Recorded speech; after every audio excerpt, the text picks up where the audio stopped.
कुख्यात અને 1.5 લાખના ઇનામી બદમાશ સોલેસિંગ જોનપુરવાળા કે જે ખંડણી તથા હત્યાની કોશિશ સહિત 5 ગુનામાં વોન્ટેડ હોય તેને 2 પિસ્તોલ અને જીવતા કાટી સાથે સુરત ક્રાઇમ બ્રાન્ચે ઝડપી પાડ્યો હતો।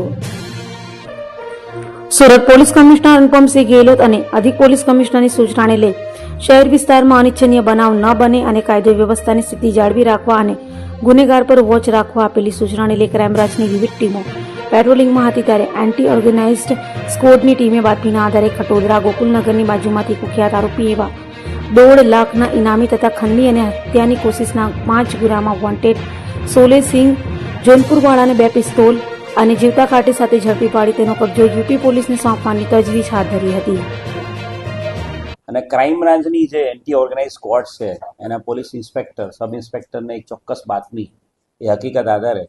એક આરોપી જેનું નામ આનંદસિંહ ઉર્ફે સોલેસિંગ ઉર્ફે સચિનસિંહ અશોકસિંહ ઠાકુર, આ વ્યક્તિ પોતે જોનપુરનો છે, એની ધરપકડ કરવામાં આવી છે। આનંદસિંહના કબજામાંથી 2 પિસ્ટલ અને 6 જીવતા રાઉન્ડ મળેલા છે। આનંદસિંહની વધુ પૂછપરછ કરતા આ આનંદસિંહ એ જોનપુરની સોલે ગેંગનો મુખ્ય આરોપી છે। આ સોલે ગેંગ આ આનંદસિંહે બનાવેલી છે। આનંદસિંહ એ પોતે પોતાનું નામ પણ આનંદસિંહ ઉર્ફે સોલેસિંહ તરીકે ઓળખાવે છે અને આ સોલેસિંહ જે છે આનંદસિંહ એ અલગ અલગ 5 જેટલા ગુનાઓમાં ઉત્તર પ્રદેશના જોનપુરમાં અને ઉત્તર પ્રદેશના જોનપુરની સાથે સાથે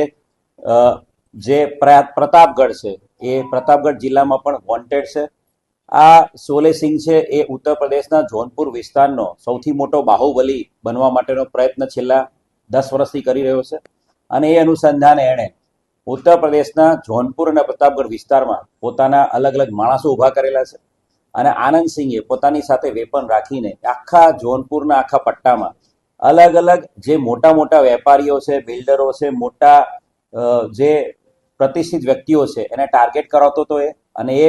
પોતે એને ધમકી આપતો હતો અને પૈસા માંગતો હતો અને ધમકી અને પૈસા માંગ્યા બાદ જો પૈસા ના આપવામાં આવે તો એની ઉપર ગોળીબાર કરાવતો હતો। ઉત્તર પ્રદેશના પ્રતાપગઢમાં એણે પોતે એ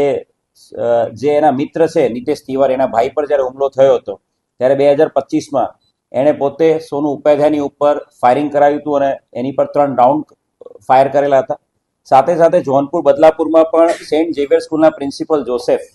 એની ઉપર 3 મહિનાની અંદર 2 વખત એણે હુમલો કરાવ્યો હતો। બંને વખત એના સ્કૂલની બહાર એ પ્રિન્સિપલની ઉપર એણે ફાયરિંગ કરાવેલા હતા। એ જ રીતે બદલાપુરમાં પણ એણે એક ડોક્ટર પાસે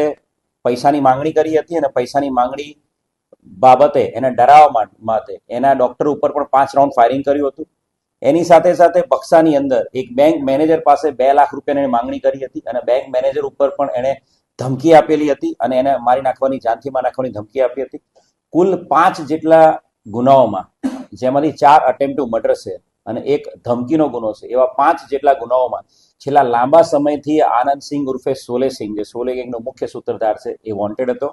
અને એને પકડવા માટે અત્યાર સુધીમાં ઉત્તર પ્રદેશની પોલીસ પણ સુરતમાં 2-3 વખત મહેનત કરી ચૂકેલી છે, પરંતુ છેલ્લા ઘણા સમયથી ડીસીપી ક્રાઇમ બ્રાન્ચ રોજિયા સાહેબના માર્ગદર્શન હેઠળ સમગ્ર ક્રાઇમ બ્રાન્ચની ટીમ આની અંદર એક્ટિવ હતી અને ચોક્કસ ટેકનિકલ ઇન્ટેલિજન્સ અને હ્યુમન ઇન્ટેલિજન્સ આધારે પલસાણા ખાતેથી આરોપીને પકડી પાડવામાં આવ્યો છે। આરોપીના ગુનાહિત ઇતિહાસની વાત કરીએ તો આરોપી વિરુદ્ધમાં 2018માં મર્ડરનો પણ એક ગુનો દાખલ થયેલો છે અને એની સાથે સાથે એની વિરુદ્ધમાં આર્મ્સ એક્ટના ગુનાઓ પણ ત્યાં જોનપુર અને બક્સામાં દાખલ થયેલા છે। ખૂબ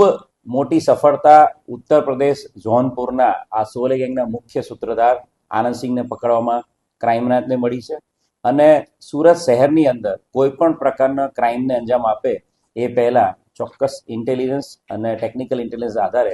પકડી પાડવામાં